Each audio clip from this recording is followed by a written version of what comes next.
Sa buntag pa lang, mata na ang inahan.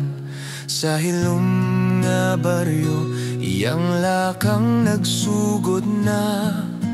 Gakupot sa kamot sa anak nga gamay. Tulo ka kilometro, adlaw-adlaw ilang giatubang.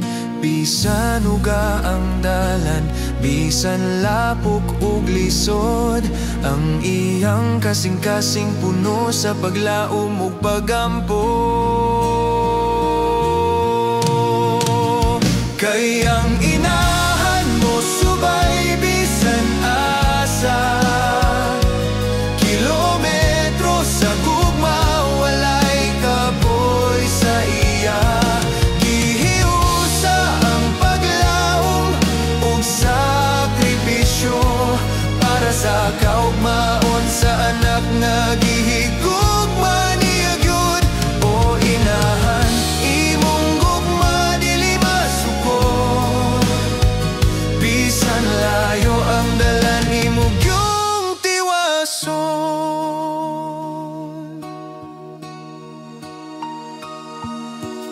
Init man ang adlaw o ulan man kusog, iyag yung pasan ng bag-og nagkupot sa anak.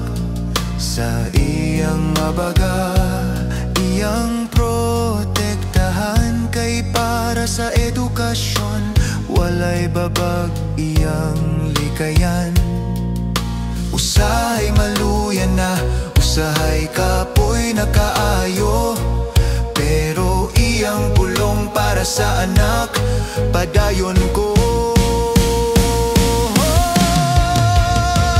Kay ang inahan mo subay bisan asa, kilometro sa gugma walay kapoy sa iya. Gihiusa ang paglaom ug sakripisyo para sa kaugmaon sa anak nga gihigugma niya gyud. O inahan, imong gugma dili masukod, bisan layo ang dalan imo gyung tiwason.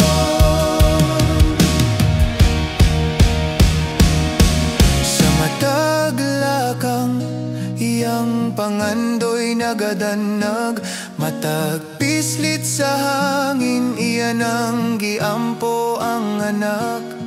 Sa mata sa uban, ordinaryo lang siguro, pero ang iyang gugma sagrado ug gamhanan nga tinuod. Kay ang inahan mo subay bisan asa, kilometro sa gugma hangtod maabot ang damgo. Gasa nga